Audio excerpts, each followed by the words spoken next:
Exclusive. Poste ng kuryente sa Pasig, sinalpok ng isang kotse. Ilang bahay, nawala ng kuryente. Isa pang exclusive. 13 anyos na binatilyo sa Valenzuela, patay matapos madali ng kumalas na gulong mula sa isang truck. Wag pa huli, tutok na sa unang balita. Ako naman, Harold Gravio, kasama si Rhea Santos. Darito na ang pinakasariwang balita sa umagang ito.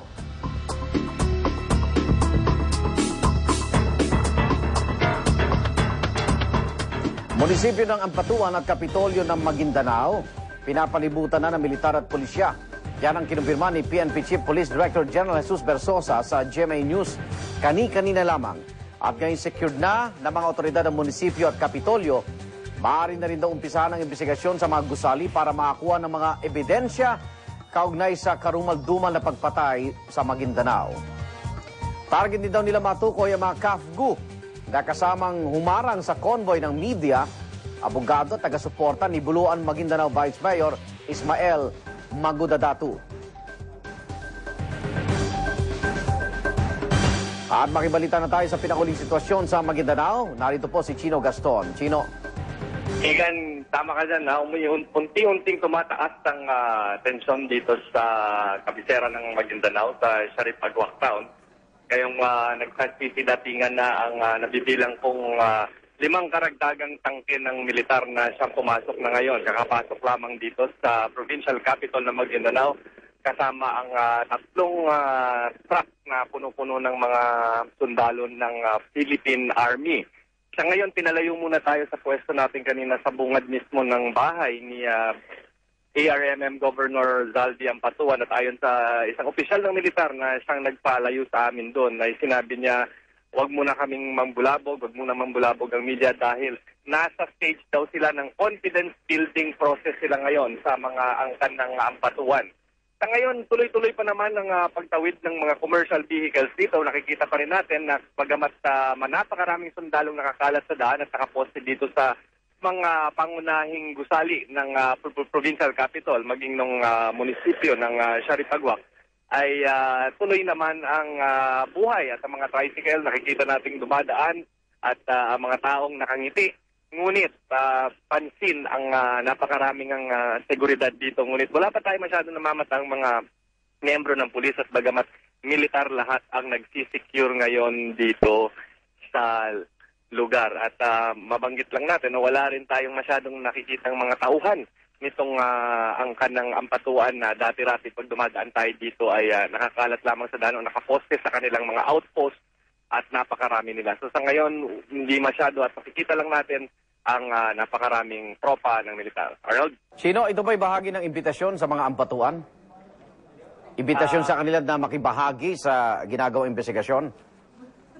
Una nang nagparating ang CIDG ng imbitasyon dito sa angkan ng Ampatuan na sumailalim nga sa investigasyon na magbigay ng press statement at kung ano man ang kanilang nalalaman patungkol dito sa insidente na tinaguriang Maguindanao Massacre. At isa na nga sa tinuturong suspect dito o namataan sa lugar ay ang si Datuunsay Mayor Ampatuan na siya, si Andal Ampatuan Jr. na siyang sinasabing nakita nga sa lugar. So nag-extend na rin ito at siyempre ang mga nakakatandang kapatid, maging ang dating gobernador ng Maguindanao na si Andal Ampatuan Sr. ay kinontak din para mabigyan ng pahayag. So ngayon, ang basa natin dito sa confidence building measures, kasi ayon sa isa opisyal na nakausap natin dito, wag lang natin pangalanan, nakapasok sila sa loob at nag-usap daw sila ng ARMM Governor. Ngunit kung ano na pag-usapan nila, hindi pa malinaw sa ngayon at on hold muna ang media sa kung anong latest development kaugnay naman sa pangkat ng Ampatuan at kung ano kanilang ginagawa sa mga sandaling ito. Maraming salamat, Chino Gaston. Nagulat po mula sa Maguindanao. Samantala, makakusap po natin si Lieutenant Colonel Jonathan Ponce, tagapagsalita ng Army 6th Infantry Division. Colonel Ponce, good morning. Good morning. Opo, ilang pong persa yung ng militar po ang nandyan ngayon sa Kapitolyo? Paki-ulit lang. Yung persa po natin, mga ilan po, Colonel?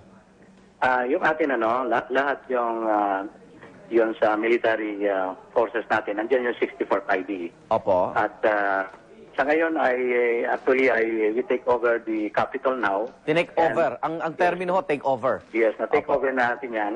And we are now securing the vital installations sa area. Opo. At kinuha na rin natin yung mga firearms na mga nandun sa area. At we are presently accounting the firearms. Okay, ano pong purpose nitong nangyayari ngayong na show of force po dyan sa Kapitolyo, Colonel Ponce?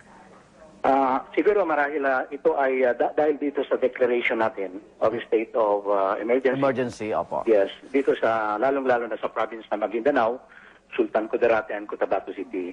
Ito lang ay reiteration lang ng residual power ng ating presidente. Opo. To call the armed forces of the Philippines and the Philippine National Police to suppress the threat and restore peace and order in the area. Meron ho bang mapayapang pag-aresto sa mga ampatuan, Colonel?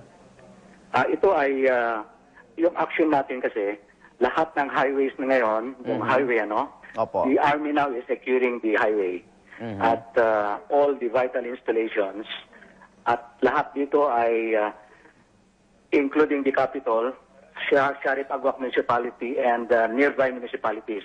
Opo. At ito ngayon ay kasalukuyan natin na nandyan din yung mga ground commander natin sa area, Opo. para ito ay maiwasan natin ang whatever bloodshed. Okay. Bakit to bloodshed, Colonel?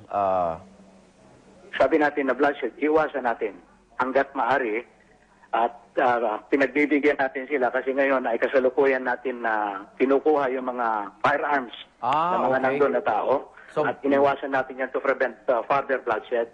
Kailangan ay makausap sila ng we will make all the necessary effort to do this to prevent bloodshed. Yung mga kinuhaan ho ba ng armas, ito po ba yung mga suspect, Colonel? Hindi. Ito ay nasa provincial capital at saka nearby municipalities ito. Opo. At kasalukuyan ngayon yan. And we are accounting yung mga firearms na yan. Okay. Colonel Ponce, yung mga ampatuan ho, nasa loob po ng Kapitolyo? Sa Kapitolyo, wala sila sa Kapitolyo at nandun sila sa bahay nila? Sa bahay, oo. Pero dahil nandiyan na po yung pwersa ng mga sundalo natin, limitado na ho yung pagkilos nila. Yes, lahat kasi dito sa in and outs, papasok palabas ng Maguindanao province ay we sealed off the area. Opo. Para maipatupad natin ng lahat ng mga seguridad na dapat na ipatupad natin in coordination with the Philippine National Police. Opo. Because the PNP, sila rin ang bahala dito sa portion ng investigation. Colonel, dun sa imbitasyon sa mga ampatuan, saan ho sila dadalhin? At kapag yun sa invitation, kasi meron tayo kasing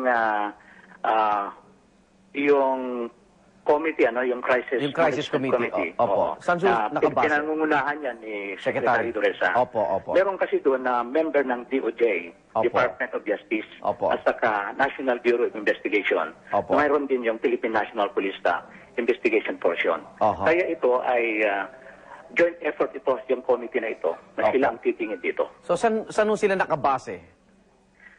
Dito sa area, nandito na yung committee, nandito sa area. So, ang iniiwasan lang natin, kung sakaling imbitahan ng mga ampatuan, may ilang pang elemento niya na baka manlaban na sympathetic sa kanila po. Ganun po ba, Colonel? Yes, yung sympathetic supporters na ito iniiwasan natin.